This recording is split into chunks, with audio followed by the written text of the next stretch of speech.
Bonjour et bienvenue dans ce nouveau numéro d'Actu Éco. On ouvre cette nouvelle édition, comme à l'accoutumée, avec l'actualité phare de cette semaine. La part de l'investissement dans le PIB, en particulier l'investissement privé, a diminué au cours de la dernière décennie. Le ratio investissement-PIB est passé de 25% à 21% et l'investissement privé a chuté d'un cinquième, soit à 15% du PIB. Par ailleurs, l'investissement direct étranger a fluctué autour de 3 à 5% du PIB.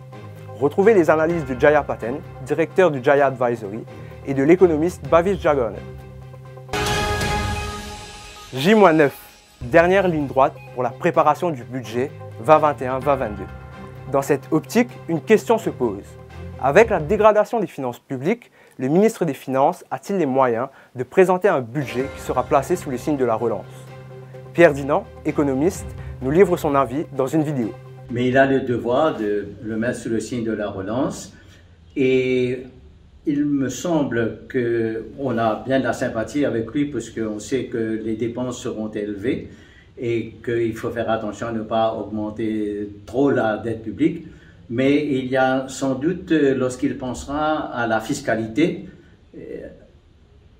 faire attention de ne pas toucher au système lui-même, mais plutôt de travailler à travers une taxe de solidarité, parce qu'il ne faut décourager ni les individus, les contribuables individuels, ni les entreprises, ni les consommateurs.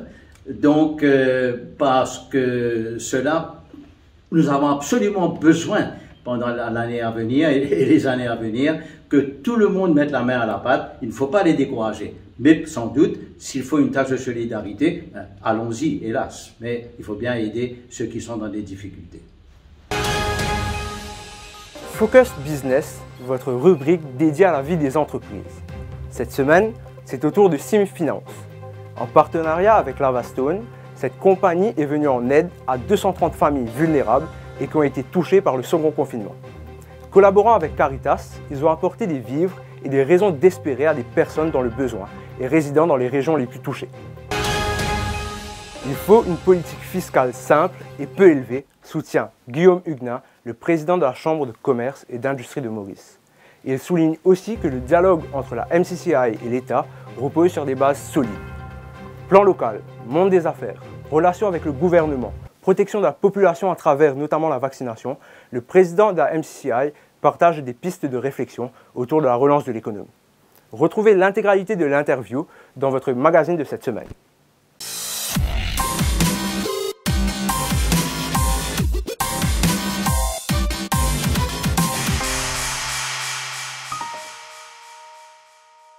On conclura cette édition avec une touche de légèreté.